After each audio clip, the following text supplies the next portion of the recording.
할렐루야. 오늘은 위대한 영적 자화상을 회복하라 라는 제목으로 말씀을 나누고자 합니다. 한번 따라해 보세요. 위대한 영적 자화상을 회복하라. 위대한 영적 자화상을 회복하라. 제가 지난주에 참 은혜가 되면서도 가슴이 아픈 이야기를 들었습니다. 지난 2004년 1월 달에 태국 치앙마이에서 선교 활동을 했던 장현진 선교사님이 라오스에 가서 복음을 전하려고 메콩강을 건넜는데요, 사고로 순교를 하게 되었답니다. 아들의 순교 소식을 접한 장기옥 집사님은 하늘이 무너져 내리는 듯한 충격을 받으셨어요. 도대체 선교가 뭐고, 태국이 어떤 나라이고, 라오스가 무슨 나라이기에 내 아들이 부모도 없는 그 땅에서 목숨을 버려야 했나 이해할 수가 없었어요. 도대체 태국과 라오스가 어떤 나라인가? 왜 우리 아들은 그 나라를 위해서 기도하고 사랑했는가? 무엇보다도 이분이 정말 가슴이 아팠던 것은 사랑하는 아들이 그 땅을 위해서 기도하고 순교의 피를 뿌렸는데, 아들의 기도와 그 헌신과 그 수고가 안개처럼 사라지는 것 같은 느낌이 들었습니다. 가슴 시리도록 사랑하는 아들이 밟았던 그 땅, 그 아들이 날마다 눈물을 흘리며 기도했던 그 땅, 아들의 숨결과 흔적이 남아있는 그 땅, 평범한 땅이 아니었어요. 포기할 수 있는 땅이 아니었습니다. 그래서 집사님은 아들의 장례식을 마친 다음 날 모든 것을 다 포기하고 본인이 직접 대학원에 입학하게 되었습니다. 그리고 아들의 흔적을 존귀한 곳으로 만들기 위해서 태국 선교사가 되었답니다. 이 선교사님의 마음이 이해가 됐어요. 어떤 건지 알겠더라고요. 아들의 흔적을 소홀히 여기는 부모가 있을까요? 아들의 삶과 아들의 죽음을 하찮게 별것 아닌 것처럼 여기는 부모가 있을까요? 그런 부모는 없을 것 같아요. 제가 자식을 키워보니까 아이들이 갖고 놀던 그 장난감까지라도 소중하더라고요. 정말 귀해요. 우리가 볼 때는 별것 아니고 다 부서진 건데, 우리 아이가 열심히 갖고 놀았던 거는 너무나 소중해요. 우리 아이가 앉았던 그 책상, 의자 소중해요. 우리 아이의 흔적이 거기 있거든요. 진심으로 자녀를 사랑하는 부모라면 자녀의 흔적을 소중히 여기는 법입니다. 우리 하나님도 우리를 그렇게 여겨주신다고 저는 믿습니다. 우리 하나님은 믿음의 자녀의 삶을 소중히 여겨주시고, 특별히 믿음의 자녀가 이 땅에서 믿음으로 살다가 하나님의 부름을 받았을 때 그 죽음까지라도 우리 하나님은 소중히 여겨주신다고 저는 확신합니다. 물론 우리는 살면서 우리가 우리의 과거 인생을 잃어버릴 수 있어요. 우리 옛날 일 다 기억나는 거 아니잖아요. 그렇죠? 근데 하나님은 다 기억하세요. 심판주로서 기억하는 것이 아니라 우리의 삶을 아끼기 때문에 우리 하나님이 기억해 주시는 것입니다. 오늘 본문이 바로 그런 내용이죠. 오늘 본문 한번 읽어보세요. 한번 1절 읽어볼까요? 시작. 사라가 127세를 살았으니 이것이 곧 사라가 누린 횟수라. 아브라함의 아내 사라, 한 여인이 죽었습니다. 하나님의 부름을 받았습니다. 127세를 살다가 하나님의 부름을 받았어요. 이것이 성경에 기록될 이유가 있을까요? 이 땅에 많은 사람이 태어나고 많은 사람이 죽습니다. 굳이 사라의 죽음이 성경에 기록될 이유가 있을까요? 왜 하나님은 사라의 죽음을 성경에 기록해 놓으셨을까요? 그 이유는 하나예요. 평범한 여인의 죽음이 아니었거든요. 하나님의 딸이었거든요. 믿음의 딸이었습니다. 그래서 하나님은 믿음의 딸인 사라의 죽음을 그냥 지나칠 수가 없으셨던 거죠. 기록하고 싶으셨어요. 물론 지금 사라는 천국에 가 있습니다. 그러나 하나님은 사라의 삶과 그의 죽음을 아주 존귀하게 보고 계시고 소중하게 보고 계세요. 그래서 성경에 기록하신 거예요. 이것이 바로 우리 그리스도인들이 사실은 깜짝 놀라셔야 되는 부분인 것입니다. 나의 죽음을 누가 알아주겠어요? 여러분이 죽었어요. 그럼 국가가 알아줘요? 여러분이 죽으면 여러분의 자녀가 평생 여러분의 삶을 기억해 줄 것 같습니까? 목사님, 우리 아들은 안 그럴걸요? 아니요, 똑같을 거예요. 자기 인생 살기 바빠서 부모님 다 잊어버립니다. 세월이 지나면 아무도 나를 기억해 주지 않아요. 그런데 오늘 성경은 뭐라고 기록하고 있어요? 믿음으로 산 자녀의 삶을 하나님이 소중히 여겨주시고 기억해 주시고 그의 죽음까지라도 하나님이 존귀하게 기념해 주신다는 거예요. 여러분, 하나님은 우리를 아끼고 사랑하시는 줄로 믿습니다. 이게 놀라운 거예요. 천지를 지으신 하나님, 여러분 감히 천사들도 하나님의 얼굴을 볼 수 없어요. 전능하신 하나님이에요. 말씀으로 세상을 창조하셨어요. 하나님이 열면 닫을 자가 없고 닫으면 열 자가 없어요. 전능하신 하나님이시고요, 절대 권력의 하나님이세요. 모든 것의 근원이 되신 분이세요. 그런데 그분이 굉장히 하찮을 것 같은 나를, 별 중요한 사람도 아닌 나를 기억해 주신다는 거예요. 더 놀라운 건 뭔지 아세요? 20절 말씀 보세요. 이런 건 아주 놀라운 말씀이죠. 20절 같이 볼까요? 시작. 이와 같이 그 밭과 거기에 속한 굴이 해쪽 속으로부터 아브라함이 매장할 소유지로 확정되었더라. 아브라함은 가나안 땅에서 나그네로 살았습니다. 나그네로 살았다는 건 뭐예요? 자기 땅이 없고 자기 집이 없다는 거죠. 그렇게 나그네로 살던 중에 사랑하는 아내 사라가 127세의 나이로 하나님의 부름을 받게 되었습니다. 아브라함이 아내를 매장해야 돼요. 그러면 땅이 필요하잖아요. 묘지로 쓸 땅이. 그래서 이 아내를 위하여 묘지로 쓸 땅을 돈을 주고 구입을 하게 되었어요. 근데 이게 평범한 사건이 아니에요. 아브라함이 정당하게 돈을 주고 그 땅을 샀잖아요. 이것을 통해서 아브라함이 정식적으로 자기 소유의 땅이 생겼다는 거예요. 자기 땅이 생겼다는 것은 더 이상 아브라함이 나그네가 아니게 되었다는 거죠. 원래는요, 이 가나안 족속은 독특하게도 자기 땅을 이방 민족에게 팔지 않습니다. 절대로 안 팔아요. 땅에 대한 애착이 많은 족속이에요. 근데 아브라함의 아내가 죽었단 말이에요.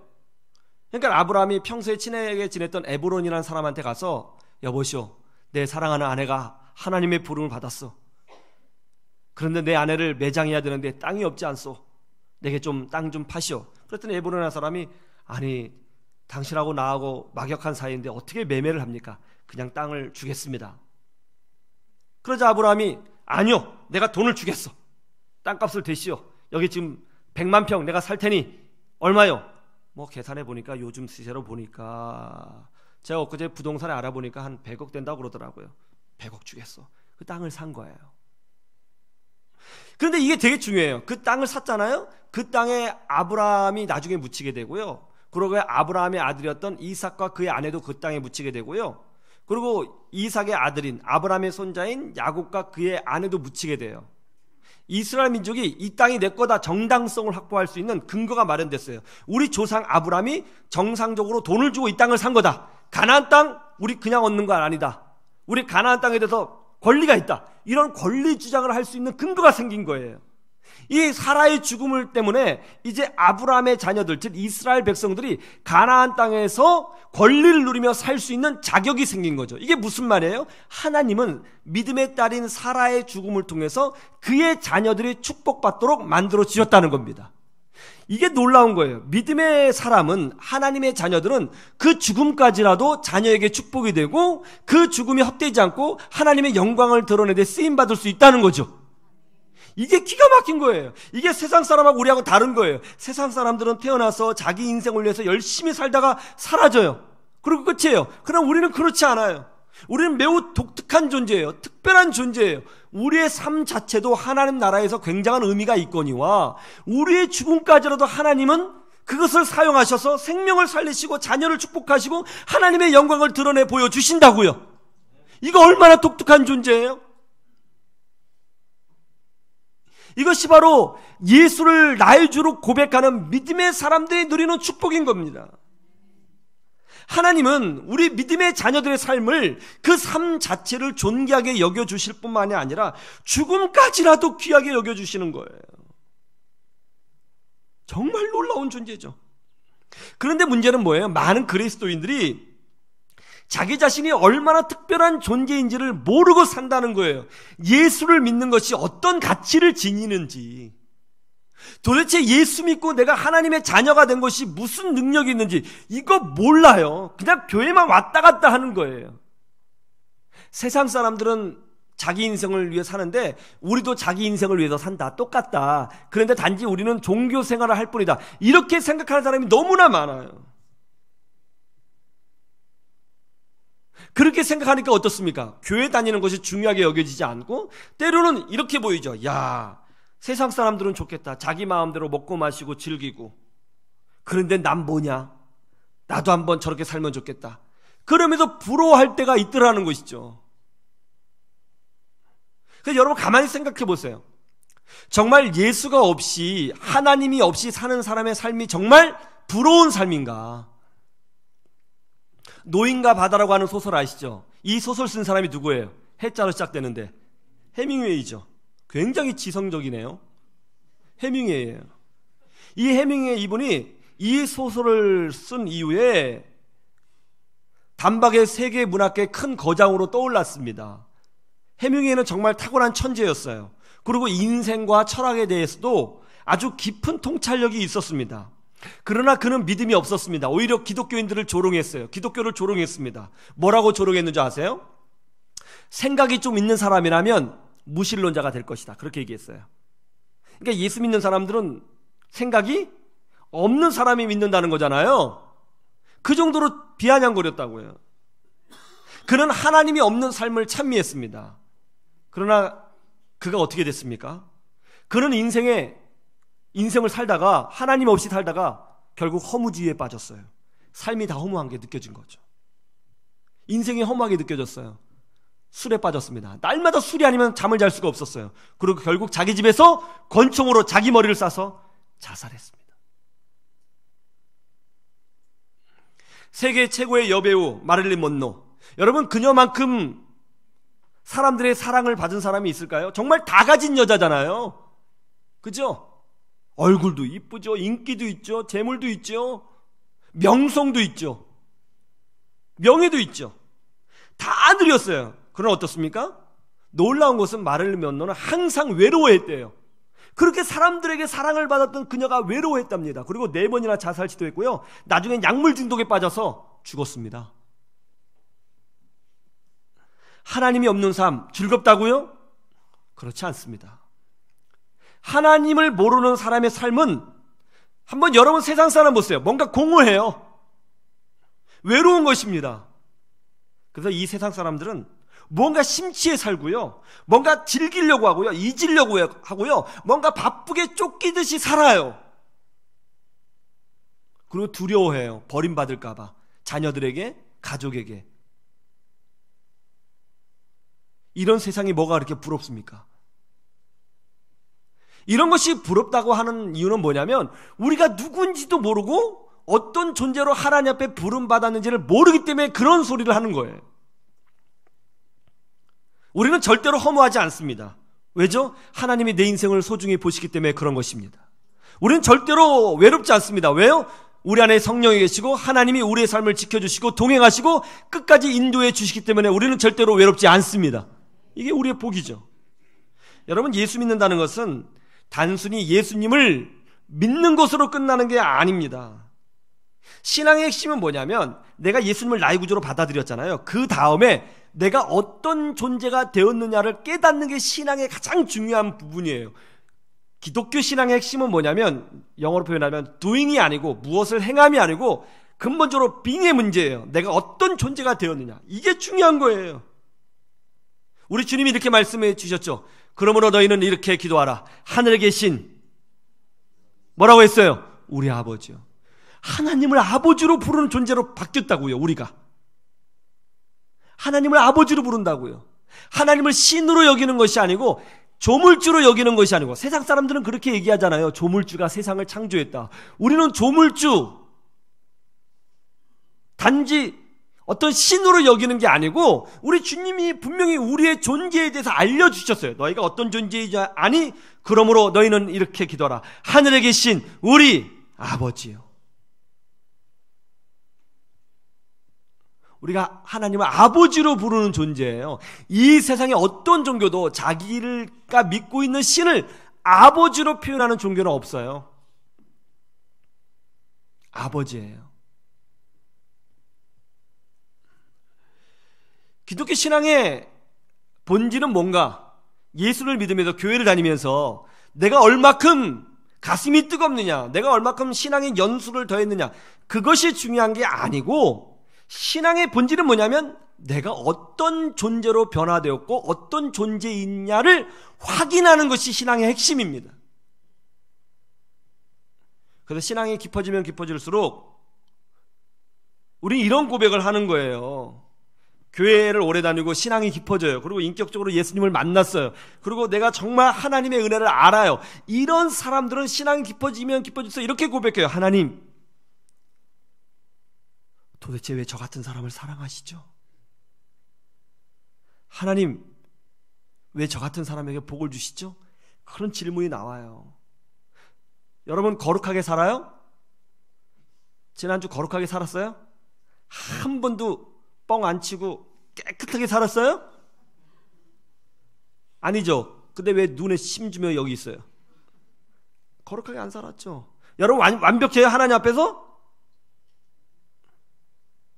여러분 정말 예수님처럼 100% 그렇게 살았어요? 그렇게 안 살았잖아요. 저도 그래요. 그런데 그런 나를 하나님이 사랑하세요. 그런 나를 여전히 아껴주세요. 여전히 복을 주기를 원하세요. 내가 오늘 교회 나오면 그거 기뻐하세요. 이게 놀라운 거거든요. 신앙이 깊어지면 하나님 때문에 감동하는 거예요. 도대체 내가 누구간데 하나님 저를 이렇게 사랑해 주십니까? 이게 놀라운 거예요. 우리 사무엘하 7장 18절을 보세요. 사무엘하 7장 18절. 사무엘하 구약성경 7장 18절. 구약성경 7장 18절.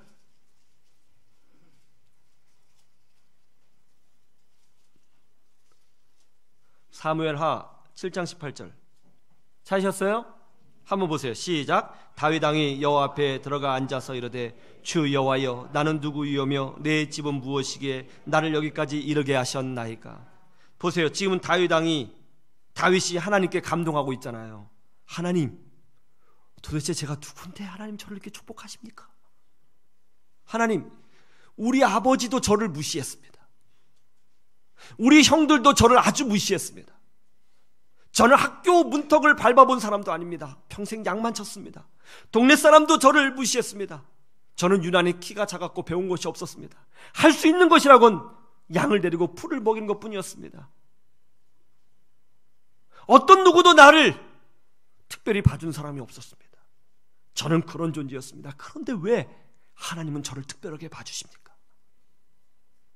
이런 사람을, 아버지도 무시한 이런 사람을 왜 하나님은 사랑하셔서 이스라엘의 왕으로 세워주신 겁니까? 주 여호와여, 나는 누구이오며 내 집은 무엇이간데 나를 여기까지 이르게 하셨나이까. 이렇게 감동하고 있는 거예요. 분명한 건 이겁니다. 여러분도 다윗과 같은 감동을 나중에 하게 될 줄로 믿습니다. 여러분도 분명히 그렇게 감동할걸요. 하나님, 제가 누군데 하나님 저를 특별히 사랑하십니까? 하나님, 제가 누군데 저에게 특별한 은혜를 베풀어 주신 겁니까? 도대체 전 누굽니까? 그렇게 하게 될 거예요. 다윗이 어떻게 골리앗을 이길 수 있었는가? 어떻게 그런 용기가 있었는가? 어떻게 다윗이 실수했음에도 불구하고 다시 일어날 수 있었는가? 어떻게 다윗이 그 많은 고난을 뚫고 승리할 수 있었는가? 분명히 자기 자화상이 있었거든요. 그게 뭐예요? 하나님이 나를 사랑하셨고 하나님이 나를 부르셨다. 세상 사람들이 보기에는, 우리 아버지가 보기에는 별 볼 일 없는 사람이지만 하나님이 나와 함께 하신다. 이런 분명한 자화상이 있었기 때문에 용기를 낼 수 있었고 싸울 수 있었고 승리할 수 있었던 것입니다. 여러분도 그렇게 되시기를 주님의 이름으로 축원합니다. 내가 누구인가 이거 알아야 되는 거예요. 요즘 국민일보에 역경의 열매라고 하는 그 기사가 있는데 거기에 보면 웨스트민스터 신학대학원 총장이신 정인찬 총장님 이야기가 시리즈로 나오고 있습니다. 정인찬 총장님은 5살 때 부모님을 여의고 고아가 되었습니다. 그리고 큰아버지 집에 맡겨졌습니다. 큰어머니는 자기 자식들은 그렇게 소중히 여기시는데 유독 조카에게만큼은 매정했다고 합니다. 자주 매를 들고 때리셨고 혼을 많이 내셨습니다. 그런데 그렇게 매를 맞고 혼이 났는데 어린 나이에도 불구하고 울지 않았답니다. 왜냐하면 어렸지만 알았대요. 내가 울어봤자 나를 달래줄 사람이 없구나. 그래서 울지 않았답니다. 하도 울지 않으니까 동네 사람들이 울지 않는 아이라고 별명을 붙여줬대요. 울지 않는 아이. 하루는 매 맞는 것이 너무나 힘들어서 동네 교회로 도망을 가게 되었습니다. 거기서 천사 같은 박권사님을 만나게 되었습니다. 고아가 된 후 처음으로 나를 따뜻하게 대해준 정말 아름다운 분이었습니다. 그분 때문에 교회에 다니게 되었어요. 하루는 목사님이 육신의 부모는 우리를 버릴 수 있으나 하나님 아버지는 절대로 우리를 버리지 아니하시고 끝까지 사랑하신다, 이렇게 설교하셨습니다. 근데 그 설교를 딱 듣는 순간 그 울지 않는 아이는 목을 놓아 엉엉 울었답니다. 어린 마음에 그런 생각이 들었대요. 아, 나는 고아가 아니구나. 하나님이 나의 아버지가 되시는구나. 나에게도 부모가 있구나. 그런 생각이 들었답니다. 그때부터 교회 열심히 나가기 시작했어요. 나도 아버지가 있다. 난 고아가 아니다. 나에게도 아버지가 있다. 고아였기 때문에 공부하는 것도 너무나 힘들었고 상급 학교에 진학할 때마다 돈이 많이 필요했는데 그것 때문에 좌절을 많이 겪었습니다. 차별이 있었고 학대가 있었고 또 물질적인 어려움이 있었습니다. 그런데 그런 어려움이 있었지만 항상 마음속에 하나님이 내 아버지가 되어주시니 아버지께서 채워주시겠지, 그런 마음으로 도전하고 또 열심히 공부하고 도전하고 결국 그는 미국에서 박사학위를 받고 미국 한인교회에서 탁월한 목회자로 쓰임을 받고 또 미국에 있는 한 대학교의 총장으로 하나님께 영광을 돌리고 한인교회 연합회 회장으로 하나님 앞에 쓰임을 받고 지금은 또 한국에 있는 신학교에서 총장으로 하나님 앞에 쓰임받는 은혜를 누리게 된 겁니다. 정인찬 총장님이 그런 아픔과 차별과 역경을 뚫고 일어날 수 있는 힘은 뭐였습니까? 그건 하나였습니다. 하나님이 내 아버지가 되신다. 그게 세상을 이긴 거예요. 여러분, 우리 분명한 자화상을 가지고 있어야 됩니다. 돈이 많이 있다고 해서 세상을 이기는 것 아니고요, 학벌이 좋다고 해서 세상을 이기는 것 아니에요. 내가 누군지를 알 때 세상을 이길 수 있습니다. 우리는 이렇게 기도합니다. 그러면 너희는 이렇게 기도하라. 하늘에 계신 우리 아버지. 우리는 그렇게 기도하는 거예요. 로마서 1장 1절을 보시죠. 로마서 1장 1절.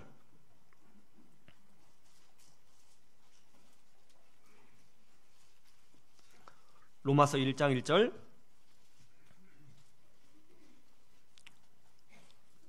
한번 볼까요? 시작. 예수 그리스도의 종 바울은 사도로 부르심을 받아 하나님의 복음을 위하여 택정함을 입었으니. 사도 바울이 로마서를 기록하면서 자기 자신을 소개하고 있어요. 어떻게 소개하고 있죠? 자기는 예수 그리스도의 종이고 사도로 부름을 받았고 하나님의 복음을 위해서 택함을 받은 존재다. 자기 자신을 그렇게 소개하고 있습니다. 여러분, 로마서의 주제가 뭐죠? 로마서의 주제는 분명해요. 오직 예수님을 믿음으로만 구원받는다. 이게 로마서의 주제예요. 그래서 이거를 뭐라고 한다고 그랬죠? 이신칭의라고 말씀드렸죠. 오직 믿음으로만 구원받는다. 그러니까 이 땅에 존재했던 모든 사람들은, 아담과 하와부터 장차 태어날 모든 아이들은 누구도 예외 없이 단 한 가지 방법으로 하나님의 은혜를 얻고 의롭게 되고 구원받을 수 있는데, 그것은 바로 십자가에서 나의 죄를 위하여 죽으신 예수 그리스도를 믿음으로만 된다는 거예요. 이게 로마서의 전체 주제예요. 이 말을 계속 반복하고 있어요. 근데 이 로마서를 기록할 때 자기 자신을 이렇게 소개해요. 예수 그리스도의 종 바울은 사도로 부르심을 받아입니다. 사도 바울은요, 유대인들에게 미움을 받았던 사람이에요. 특별히 유대인들은 사도 바울을 배신자라고 생각했습니다. 왜냐하면 원래 사도 바울은 바리새인이었거든요. 유대교 사람입니다. 교회를 핍박하던 사람이었습니다. 그랬던 그가 어느 날 예수님을 만났다고 하면서 복음을 전하는 사람이 된 거예요. 유대인의 입장에서는 변절자거든요. 배신자거든요. 그래서 많은 유대인들이 사도 바울을 죽이려고 칼을 품에 품고 다녔어요. 암살하려고 시도했습니다. 사도 바울을 제일 미워했어요. 사도 바울 그러면 유대인들이 이를 바락바락 갈았습니다. 정말 미움 많이 받았어요. 근데 놀라운 건 뭐냐면 사도 바울이 기독교인이 되었잖아요. 근데 기독교인이 되었는데도 기독교 안에서도 미움을 받았다는 거예요. 몇몇 그리스도인들은 사도 바울을 신뢰하지 않았어요. 아니, 저 사람이 어저께까지 교회를 핍박하던 사람인데 지금 예수 믿고 복음을 전한다고? 저 사람 위장 아니야? 거짓말 아니야? 어떻게 믿어? 사도 바울을 받아주지 않았어요. 그리고 특별히 사도 바울이 자기를 사도라고 소개했을 때 사람들이 사도 바울을 사도로 인정해주지 않았습니다. 아니, 사도가 되려면 베드로처럼 예수님과 같이 먹고 자고 3년을 지냈어야지. 어떻게 느닷없이 자기 자신이 사도라 그래? 그렇게 하면서 사도 바울의 사도성을 인정해주지 않았습니다. 사도 바울은 유대인들에게 미움을 받았고 그리스도인들에게 인정받지 못하는 사람이었습니다. 그리고 복음을 전할 때 어땠나요? 항상 고난을 받았죠. 어느 날은 복음을 전하다가 돌에 맞아도 죽을 뻔하고, 복음을 전하다가 곤장 맞아도 죽을 뻔하고, 배고파서 죽을 뻔하고, 배가 파손해서 죽을 뻔하고, 박해받고 미움받고 쫓겨다니고, 그런 삶을 살았어요. 그런데 놀라운 것은 사도 바울의 삶을 보면 단 하루도 사도 바울이 자기 인생에 대해서 후회한 적은 없다는 거예요. 그런 두려움과 역경 맞서 싸우면서 이겨내더라는 것입니다. 그런 힘이, 그런 내적인 힘이 어디에서 나오느냐? 바로 여기서 나온 거예요. 자기 자화상이 분명한 거예요. 나는 평범한 사람이 아니고 하나님이 부르신 사도고 예수 그리스도의 종이다. 그렇게 얘기했던 거죠. 고린도전서 1장 1절을 보세요. 고린도전서 1장 1절. 고린도전서도 사도 바울이 기록한 말씀이거든요. 한번 보세요. 1장 1절 시작. 하나님의 뜻을 따라 그리스도 예수의 사도로 부르심을 받은 바울과, 자기 자신이잖아요. 나는 하나님의 뜻을 따라 부름을 받은 사람이다. 이런 자기 정체성이 분명히 있었던 거죠. 고린도후서 1장 1절을 보세요. 이것도 사도 바울이 기록한 거거든요. 뭐라고 자기 자신을 소개하고 있는지 보세요. 고린도후서 1장 1절 시작. 하나님의 뜻으로 말미암아 그리스도 예수의 사도된 바울과, 자기 자신을 그렇게 소개하고 있어요. 갈라디아서 1장 1절 여기도 사도 바울이 기록한 건데 좀 더 정확하게 나옵니다. 자기 자신을 어떻게 생각하고 있는지. 갈라디아서 1장 1절 제가 읽어드릴게요. 고린도후서 뒤에가 바로 갈라디아서예요. 그것도 못 찾아요. 갈라디아서 1장 1절 사람들에게서 난 것도 아니요 사람으로 말미암은 것도 아니요 오직 예수 그리스도와 그를 죽은 자 가운데 살리신 하나님 아버지로 말미암아 사도된 바울은. 이게 놀랍지 않아요? 이 자화상, 이게 자기 정체성. 사도 바울이 신약 성경에 13권을 기록했는데 거기에 항상 똑같이 이렇게 얘기해요. 난 하나님의 부름을 받았고 예수 그리스도의 종이고 사도다. 이런 분명한 자기 정체성이 세상을 이긴 거예요. 그러니까 열등감에 빠지지 않은 거예요. 그러니까 고난을 두려워하지 않은 거예요. 그러니까 지금 위기를 위기로 보지 않은 거예요. 그러니까 교회에서 상처받아도 상처받지 않은 거예요. 이런 자기 정체성이 없으니까 교회 다니니까 조그만 것에 상처받고 별것도 아닌 것에 무너지고 그러는 것 아니겠습니까? 여러분, 우리는 예수 그리스도의 보혈로 하나님의 자녀가 된 존귀한 하나님 나라의 백성인 줄로 믿습니다. 이게 자기 정체성이에요. 여러분, 교회 다니는 사람이 되지 마세요. 하나님의 자녀라는 걸 깨달으시기를 주님의 이름으로 축원합니다. 이런 분명한 자기 정체성이 없으니까 내가 왜 세상에서 다르게 살아야 되는지, 내 인생에 어떤 가치를 지니는지, 내가 이 땅에서 한평생 살다가 결국 하나님의 부름을 받게 될 것인데 그것이 무엇을 의미하는지를 모르는 거예요. 그걸 모르니까 그리스도인으로 사는 것도 아니고 세상 사람으로 사는 것도 아니고 날마다 흔들리는 거죠. 여러분, 하나님은 여러분의 모든 것을 다 소중하게 여겨주시는 줄로 믿습니다. 아시겠어요? 이런 자부심, 이 확신, 이런 자화상이 분명히 있어야 되는 거예요. 생각해 보세요. 내 자녀가, 내 아들이, 내 딸이 나를 아버지로 못 알아봐요. 자기 고아라고 생각해요. 어느 날 이모가 너 다리 밑에서 주워왔다. 근데 그 말을 진실로 받아들이고 애가 다리 밑으로 가출했어요. 나를 아버지로 몰라요. 그럼 어떻게 되겠습니까? 일단 기독교인이 아니에요. 아버지가 목사인지 모르니까 자기 혼자 살려고 그래요. 내가 조금만 스마트폰 그만하고 공부해 이러면 상처받아 죽으려고 그래요. 친아버지라면 스마트폰 계속 하게 해줬을 거야. 공부 안 해요. 자기가 누군지를 모르면 엉망이 되는 거예요. 여러분 확신하세요? 여러분의 하나님의 자녀라는 것을? 우리 주님 말씀해 주셨어요. 그러므로 너희는 이렇게 기도하라. 하늘에 계신 우리 아버지. 이게 자연스럽게 나오세요? 이 단어 한마디에 여러분 가슴이 울리세요? 벅차오르세요? 감사가 생기세요? 내가 이런 존재구나 하는 확신이 생겨요? 이게 중요한 겁니다. 미국에서 엄청나게 빨리 성장한 교회가 있는데 그 교회가 엘리베이션 교회입니다. 이 교회는 2006년도에 8가정과 함께 개척을 했는데요. 현재 15,000명이 모인다고 합니다. 이 교회 담임 목사님이 스티븐 퍼틱 목사님인데 이 스티븐 퍼틱 목사님의 목회 철학이 뭐냐? 그것은 바로 선포기도입니다. 믿음으로 선포하며 기도하면 불가능한 일도 하나님의 은혜로 이루어지게 된다는 것이죠. 그리고 그렇게 기도하면 그때부터 뭔가 역사가 일어나기 시작한다는 거예요. 이 믿음으로 선포하는 기도, 선포기도는 여러 단계가 있는데 1단계가 뭐냐? 하나님 말씀에 예스 하고 순종하라. 2단계, 하나님의 능력에 의지하여 담대히 요청하라. 3단계, 인간의 힘으로 불가능한 일을 구체적으로 구하라. 4단계, 응답을 기다리며 최선을 다해 행동하라. 5단계, 이루신 하나님께 모든 영광을 돌려드려라. 이렇게 이제 가르칩니다. 그런데 이 교회 찬양 전도사님 부부가 이 목사님 말씀에 큰 은혜를 받고 선포 기도를 하는 중에 하나님의 기적을 체험한 일이 있었어요. 이분이 회이드와 페리스 부부인데 이 페리스라고 하는 분이 쌍둥이를 임신하게 되었습니다. 그런데 조산을 했어요. 3개월 전에 아이가 태어났어요. 근데 아이를 낳고 보니까 1kg이 안 되는 거예요. 정말 조그만 거죠. 인큐베이터 속에 들어갔어요. 근데 인큐베이터 속에 들어가는 순간부터 애가 막 문제를 일으키는 거예요. 한 애는 괜찮은데 다른 아이가 갑자기 뇌출혈이 생겼어요. 인큐베이터 속에 들어간 지 3일 만에 뇌출혈이. 의사가 와서 애가 너무나 조그만해서 수술도 굉장히 어려운데 한다 하더라도 평생 장애를 안고 살거나 아니면 식물 인간으로 살아야 됩니다. 그렇게 얘기를 했어요. 근데 이 수술을 진행하는 도중에 또 애가 심장이 멈췄어요. 그래서 심장을 막 깨우는 거죠. 너무나 다급한 거죠. 상황이 자꾸 안 좋아지는 거예요. 그래서 이제 부부가 손을 잡고 선포 기도를 하기 시작했습니다. 하나님, 의사들은 불가능하다고 얘기합니다. 그러나 하나님은 전능하시니 무엇이든지 이룰 수 있음을 믿습니다. 그러면서 막 기도했어요. 울면서 기도하고 교인들한테도 중보기도 요청하고 열심히 기도를 한 거죠. 근데 상황은 좋아지기는커녕 점점 안 좋아지는 거죠. 애가 갑자기 점점 안 좋아지고 또 이런 질병, 이런 저런 질병으로 수술을 뭐 5번이나 하게 되고 그 와중에 또 심장이 또 죽었다가 깨어나고 막 점점 이렇게 상태가 안 좋아지는 거예요.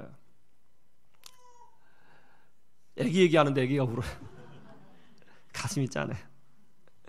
그런데 의사가 와서는 이 아이가 깨어나기도 힘들겠지만 깨어나도 장애아로 살아야 됩니다. 울면서 기도했습니다. 그런데 다시는 심장이 깨어나지 않을 것처럼 여겨졌던 아이의 심장이 어느 날 힘을 없던지 둥쿵 찌기 시작하는 거예요. 그리고 애가 살이 붙어요. 건강하게 자라기 시작합니다. 생존 가능성이 희박하고 살아도 식물인간으로 살아야 한다던 그 아이가 지금은 아주 건강하게 살아서 뛰어다니는 아이로 성장하고 있답니다. 저 이야기를 들으면서 이런 생각을 했어요. 도대체 우리가 누구이기에 하나님이 우리 기도를 들어주시는 걸까? 우리가 완벽하게 살지도 않았는데 왜 하나님은 우리 기도를 들어주시는 걸까? 왜 우리가 눈물을 흘리며 하나님을 부르짖으면 하나님은 급하게 응답해 주시는 걸까? 또 기도 응답이 되지 않으면 왜 하나님은 나 같은 사람을 위로해 주시는 걸까? 도대체 우린 누구인가? 우리의 작은 기도에도 기꺼이 응답하신 하나님, 도대체 나는 누구인가? 좀 생각해 보셔야 하지 않겠습니까? 나는 존귀한 하나님의 자녀다. 내 모든 인생, 내 모든 믿음의 삶, 심지어 내 죽음까지 우리 주님은 존귀하게 여겨 주신다. 이런 사실을 절대로 잊지 마시기를 주님의 이름으로 축복합니다. 그리고 내 죄를 대신하여 십자가를 지신 예수님을 기억하십시오. 그리고 세상 따라가지 마시고 믿음으로 사시기를 바랍니다. 믿음으로 사는 것, 그것으로 여러분 인생 아주 훌륭하고 충분합니다. 거기에 하나님의 은혜가 있습니다. 나는 하나님의 자녀다. 이와 같은 위대한 영적 자화상을 가지시고 세상과 싸워 승리하여 이기시는 여러분 인생들이 되시기를 주님의 이름으로 축원합니다. 축원합니다. 할렐루야.